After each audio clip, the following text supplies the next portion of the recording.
Voilà, je vais vous parler aujourd'hui de la conversation. Je vais vous donner quelques clés, 4 ou 5 clés pour tenir une conversation. Je sais qu'il y a des timides qui ont du mal à commencer une discussion ou une conversation.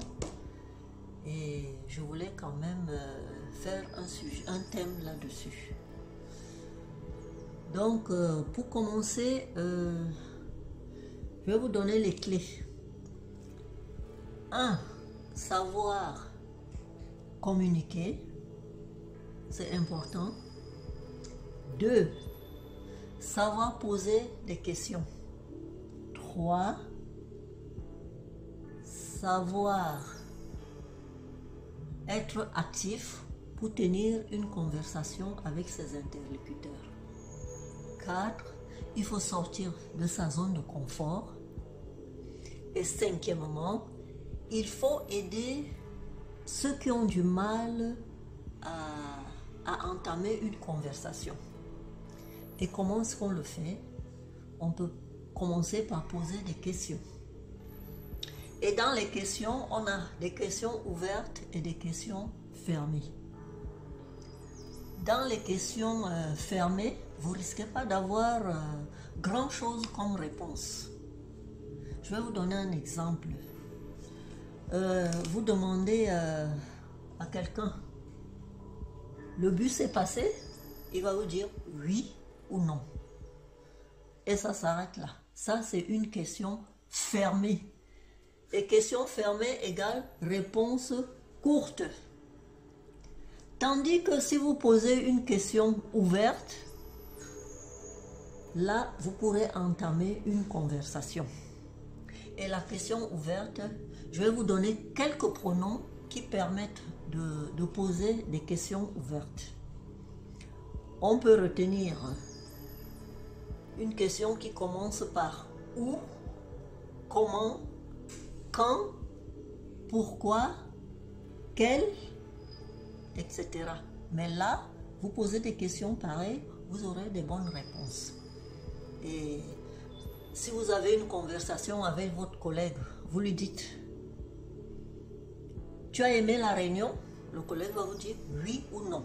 C'est une question fermée. Ça n'engage pas la conversation. Mais si vous lui demandez « Que penses-tu de ce qu'a dit monsieur Dubois ?» Il va vous dire, voilà, j'ai trouvé qu'il a dit des choses intéressantes en ce qui concerne l'organisation du travail.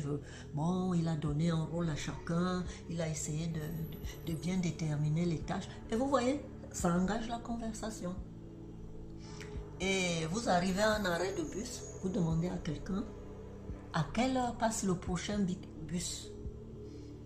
La personne va vous dire, ben, il vient de passer, mais le prochain va passer dans 15 minutes, dans 20 minutes, etc.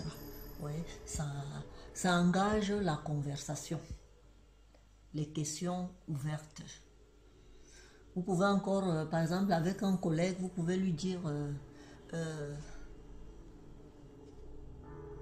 tout le monde doit aller à la réunion, on va vous dire oui ou non.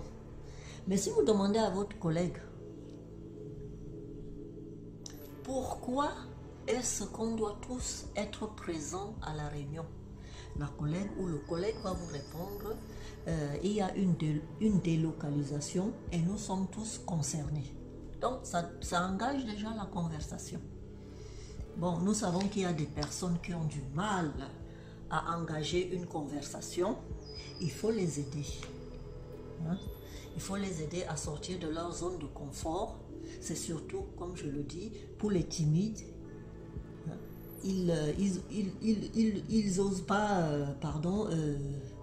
entamer la discussion.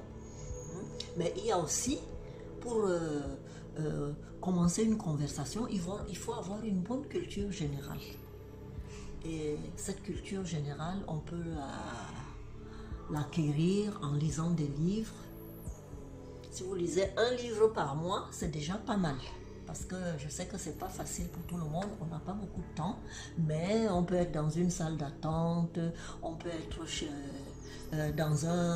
dans les transports en commun, ou chez soi, si vous lisez un livre par semaine, et maintenant il y a avec le numérique et les e-books, il y a quand même déjà moyen de s'informer. Pour entamer une bonne conversation, il faut avoir une bonne culture générale. Comme ça, pardon, vous ne serez pas coincé où que ce soit quand on attaque la conversation. Informez-vous aussi par les informations, l'actualité, la mondialisation, le numérique, le digital. On a tellement de choses, des sujets de conversation en ce moment. Il y a même le coronavirus. Si vous avez des bonnes infos dessus, vous pouvez en parler. Et puis voilà, vous attaquez votre conversation.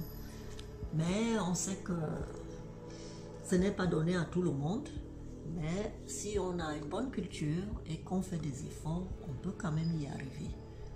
Voilà, c'est ce que je voulais vous dire aujourd'hui. Et prenez confiance en vous. N'ayez pas peur d'attaquer ou de commencer une conversation. Et vous verrez que si vous êtes intéressant, ah oui, je voulais aussi souligner que évitez d'être vulgaire, de dire des gros mots ou bien de critiquer des gens. Là, c'est pas intéressant parce que tout le monde n'aime pas ce genre de conversation et ce n'est pas intéressant. Vous n'êtes pas intéressant, on risque de vous tourner le dos et de ne même pas discuter avec vous. On se demanderait même d'où vous sortez. Donc, faites attention et je vous encourage, prenez votre courage à deux mains et attaquez et commencez des conversations. C'est surtout pour les timides. J'insiste là-dessus. Si vous avez aimé ma vidéo, likez-la, abonnez-vous et laissez-moi un commentaire. Bye bye, au revoir.